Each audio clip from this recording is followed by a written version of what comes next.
Si tu vois cette vidéo, c'est que j'ai survécu à ce trajet en bus dont la destination est Saint-Louis. Et crois-moi, pendant quelques secondes, j'ai vraiment vu ma vie défiler. Et je peux te dire que je n'étais pas au bout de mes surprises. Générique.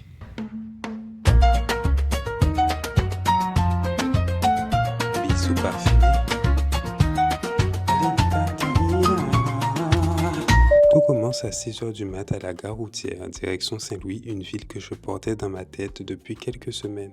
Chargé d'histoire, chargé de promesses et de découvertes culinaires, car oui, Saint-Louis est la ville du Thiboudienne, l'un des plats nationaux du Sénégal. Ce trajet ne ressemble pas à ce que j'imaginais. Et tu sais, c'est souvent ça le voyage. Tu arrives avec une image en tête et la réalité, quant à elle, n'a pas lu ton scénario. Le trajet débute sur l'autoroute et déjà le paysage a changé. Sur le côté des baobabs à perte de vue, ici les routes sont plutôt diverses, tu peux voir des routes modernes comme plus anciennes.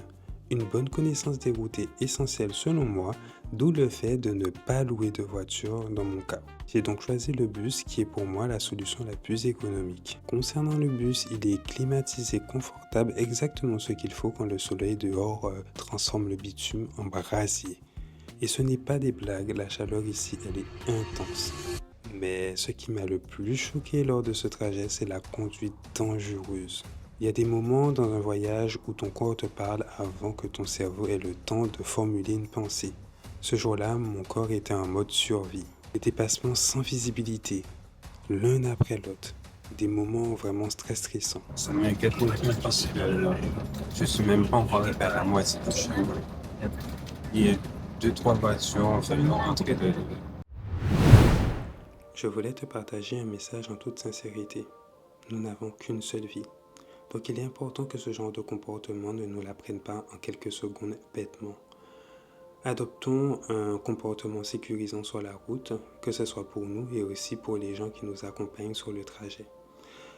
Donc aujourd'hui, ce n'est pas un message de créateur de contenu, mais tout simplement un message d'humanité.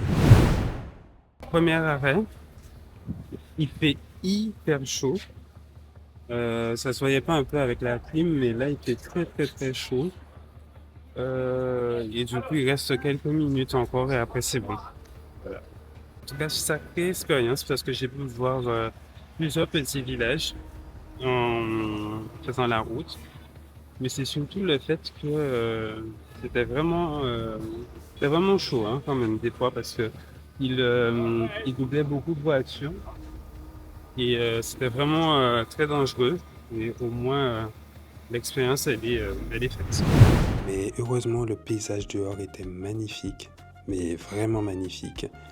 Des scènes de vie que j'avais vues sur des tableaux vendus à Pointe-à-Pitre, des villages avec des couleurs que je n'avais jamais vues auparavant. Ces images étaient mon seul échappatoire à ce moment-là, parce que j'étais cramponné à l'idée que nous allions arriver vivants. Puis je me suis demandé, mais qu'est-ce qui m'attendait vraiment à Saint-Louis? Cette question m'a trotté dans la tête pendant plusieurs kilomètres, et je peux te dire que c'était pas une peur ordinaire. C'était une sensation, une intuition, quelque chose que l'on n'explique pas. Et ne pas avoir le contrôle, c'est quelque chose que je supporte très mal d'ailleurs. Les pauses en chemin m'ont permis de respirer, de reposer mon système nerveux, mais une seule pensée occupait tout mon esprit. Arriver et comment j'allais faire le trajet retour. Car oui, je devais reprendre ce même bus dans les mêmes conditions pour retourner à Dakar. Mais une fois à l'entrée de Saint-Louis, je n'étais pas du tout soulagé. La pauvreté était visible. J'étais confronté à quelque chose que je n'avais jamais vu, qui m'a crevé le cœur. Et ce n'était pas de l'abstraction.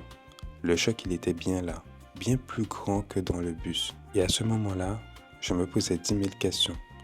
Comment les gens faisaient pour pouvoir survivre? Comment faisaient-ils pour pouvoir vivre? Comment ça se passait au quotidien? J'avais qu'une seule envie, c'est d'avoir des réponses à toutes ces questions. En attendant, j'allais me retrouver confronté à quelque chose que je redoutais depuis le départ au Sénégal. La négociation.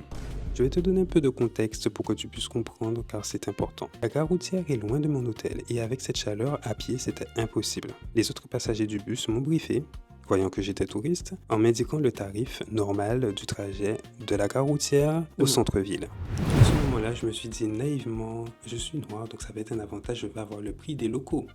Spoiler, ça ne m'a servi à rien. Mais vraiment rien. Du coup, chaque chauffeur qui passait, le prix augmentait et du coup, je suis arrivé jusqu'à la barre des 10 000 offres pour juste faire 5,5 km pour arriver dans le centre-ville, ce qui est complètement absurde. Du coup, je me suis dit, je vais tenter le tout pour le tout. J'ai pris 7000 XOF dans les mains et du coup, voilà ce qui s'est passé. Et j'ai réussi à négocier une taxi pour la première fois. Genre, pour faire une petite distance, en général, c'est 500 CFA. Et là, je vais faire comme une fois pour des touristes. Ils demandent 2000 francs CFA. C'est pas possible. Donc du coup, là, j'ai réussi à négocier 700 parce que sinon, ils partaient tous, c'est 1000. Là, 700. Voilà. C'est méga, hein.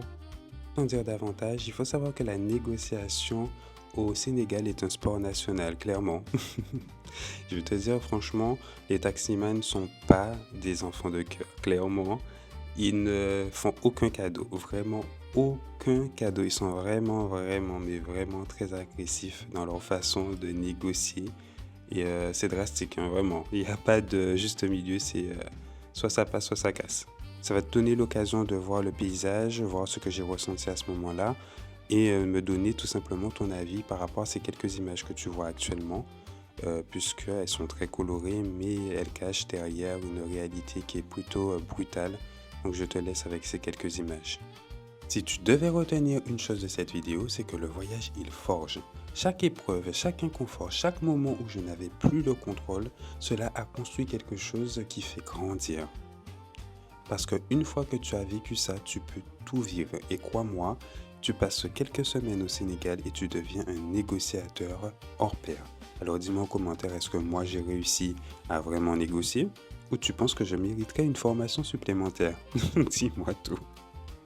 Pour terminer, je vais te laisser avec quelques images de l'environnement. Je suis bientôt arrivé à mon hôtel et une situation un peu agaçante, même scandaleuse va se passer, mais ça tu le verras dans l'épisode suivant. Dis-moi ce que tu as ressenti en regardant cet épisode et rendez-vous dimanche prochain pour mes premiers pas dans la ville de Saint-Louis. Prépare-toi, ça sera encore plus émouvant.